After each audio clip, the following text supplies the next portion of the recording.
तैयार हो चुकी है, जिसमें शिवांगी अपने पिता की मृत्यु का बदला लेगी। क्या होगी फिल्म के नए किरदार शिवप्पा और कटप्पा के बीच समानताएं और असमानताएं। दोस्तों, बाहुबली 3 के नए ट्रेलर जारी किए जा चुके हैं। दर्शकों को ये ट्रेलर काफी पसंद आ रहा है। बावजूद इसके कुछ फिल्म क्रिटिक इसकी सफलता पर सवाल उठा रहे हैं। कुछ लोगों का कहना था कि फिल्म महज एक काल्पनिक कहानी है और फिल्म के किरदारों और डायलॉग्स को जरूरत से ज्यादा खींचा गया है। दोस्तों, लेकिन इन सब आलोचनाओं का फिल्म की लोकप्रियता पर कोई असर नहीं हुआ है। लेकिन कुछ लोगों ने दावा किया कि बाहुबली एक असल कहानी से प्रेरित है। ये सच है कि फिल्म की कहानी काल्पनिक हो, लेकिन ये सच पूरा नहीं है कि फिल्म के किरदार काल्पनिक हैं। जी हाँ दोस्तों, जिस राज्य को लेकर फिल्म बनाई गई है वो राज्य आज अपने गौरवशाली वैभव को समेटे हुए है। जबलपुर के रहने वाले हिस्टोरियन राजकुमार गुप्ता बताते हैं कि चेरी जनपद की राजधानी महेशमती, जो नर्मदा के तट पर स्थित है, इसकी पहचान जिला इंदौर मध्य प्रदेश में स्थित महेश्वर नामक स्थान से की गई है। महाभारत के समय यहाँ राजा नील का राज्य था, जिसे सहदेव ने युद्ध में परास्त किया था। कालिदास ने रघुवंश में इंदुमती के स्वयंवर के प्रसंग में नर्मदा तट पर स्थित महेश्वती का वर्णन किया और यहाँ के राजा का नाम प्रतीक बताया है। जी हाँ दोस्तों, तो क्या इसका ये मतलब हुआ कि बाहुबली नाम से सच में एक युवता था और महेश्वती की रानी शिवांगी ही थी? तो दोस्तों, हम आपको बता दें, बाहुबली के किरदारों को अगर आप ध्यान से देखें तो ये सभी किरदार किसी न किसी से प्रेरित हैं और इन पात्रों को आधुनिक रूप दिया गया है। कटप्पा सिंहासन से बंधा हुआ महाभारत के भीष्म की याद दिलाता है और वहीं बाहुबली में अर्जुन की वीरता एवं भीम के अपार बल का संगम है। भल्लादेव दुर्योधन की याद दिलाता है, वहीं विजयदेव धृतराष्ट्र के मोह और शकुनी के जैसी चालाकी का मिश्रण है।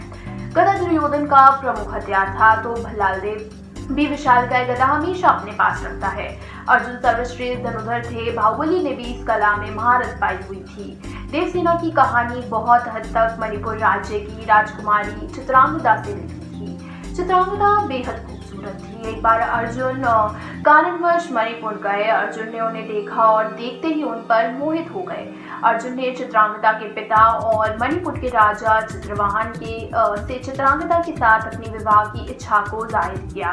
चित्रांगदा के साथ अपने पुत्र प्रभुवाहन के जन्म होने तक अर्जुन मणिपुर में ही रहे। चित्रवाहन की मृत्यु के बाद प्रभुवाहन मणिपुर का राजा बना। बाहुबली और देवसेना की कहानी से मिलती जुलती है। बाहुबली दूसरे राज्य जाता है और उसे देवसेना से प्यार हो जाता है। बाहुबली ने देवसेना के पिता के सामने शादी का प्रस्ताव रखा, उन्होंने इसे मान भी लिया।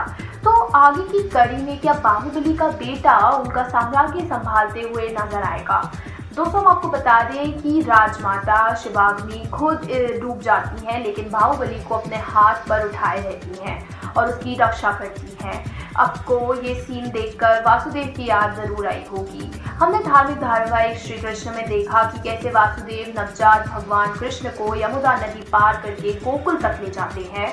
जिस तरह वासुदेव ने भगवान कृष्ण को उठाया था, ठीक उसी से मिलता जुलता सीन बाहुबली में दिखाया जाता है। वहीं लेखक आनंद नीलकंठन की किताब चतुरंगा को राजमौली ने फिल्म की चौथी कड़ी से जोड़ने का भी सोचा है। वहीं चतुरंगा एक तरह का बोर्ड गेम है जिसको शतरंज की तरह खेला जाता है। दोस्तों, चतुरंगा के पीछे का विचार था कि कैसे एक महिला पुरुष चालित और वर्चस्व वाली दुनिया में प्रतिस्पर्धा करती है। पुस्तक शिवांगी की एक शानदार यात्रा को दर्शाती है और वे कैसे राजा के अधीन उसी राज्य में रहने के लिए जाती है जिसने उसके पिता को मार डाला। बाहुबली 3 के लिए राजमौली ने काफी हद तक स्क्रिप्ट लिख दी और फिल्म की चौथी कड़ी भी जल्द दिखने वाले हैं। डायरेक्टर हम आपको बता दें, फिल्म की चौथी कड़ी में शिवप्पा और कटप्पा के किरदारों के बीच समानताएं और असमानताएं दिखाई जाएंगी। लेखक आनंद नीलकंठन, जिन्होंने महेशमती के राज्य और शिवप्पा के किरदार का अपनी नॉवेल में परिचय दिया, उनकी कहानी के अनुसार अमरेंद्र बाहुबली और भल्लाला देव के जन्म से पहले राज्य पर लालची महाप्रधानों और एक अयोग्य राजा का शासन था। पुस्तक में महेशमती और उसके पात्र के बारे में जो बताया वह ये था कि हर कोई राज्य से अलग कुछ चाहता है। अपनी तिजोरियों को धन से भरने से लेकर राजा का अवतरण तक सभी पात्रों की महत्वाकांक्षाएं अलग थी, लेकिन शिवप्पा अमीर होना नहीं चाहते थे और महिष्मती पर शासन करना चाहते थे। वे सभी स्वतंत्रता चाहते थे। वहीं कटप्पा ने अपना नसीब राज्य की भलाई और उसकी सुरक्षा में लगा दिया था। जहां शिवप्पा स्वतंत्रता चाहता था, वहीं कटप्पा अपने राज्य की सेवा करना चाहता था। शिवप्पा ने तर्कसंगत रूप से सोचा और ये मानने से इनकार कर दिया कि उनकी गहरी त्वचा का रंग ही वह कारण था जो उन्हें जानवरों से भी बदतर जीवन दिया गया था। हमने बाहुबली की दोनों फिल्मों में देखा कि कटप्पा ने महिष्मती के एक वफादार सेवक के रूप में काम किया। भल्लाला देव के बुरे इरादों के बारे में जानने के बाद भी कटप्पा ने राजगद्दी की शपथ लेने के कारण उनका समर्थन करना जारी रखा। अगर शिवप्पा कटप्पा के स्थान पर होते तो महिष्मती का भाग्य अलग होता, खासकर अमरेंद्र बाहुबली की मृत्यु के 25 वर्षों के दौरान।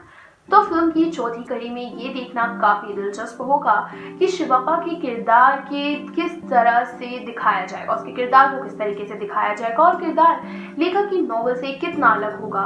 तो क्या आप उत्साहित हैं शिवप्पा और उनके परिवार से मिलने के लिए, और कौन सी नई लहर लेकर आएगी बाहुबली परिवार में रानी शिवगामी? हमें अपने जवाब कमेंट सेक्शन में जरूर बताइएगा। और अगर आपको आज की वीडियो पसंद आई हो तो इसको लाइक करिएगा, शेयर करिएगा, साथ ही हमारे चैनल बॉलीवुड को सब्सक्राइब करना ना भूलिएगा। ये स्क्रिप्ट लिखी है सिमरन रावत।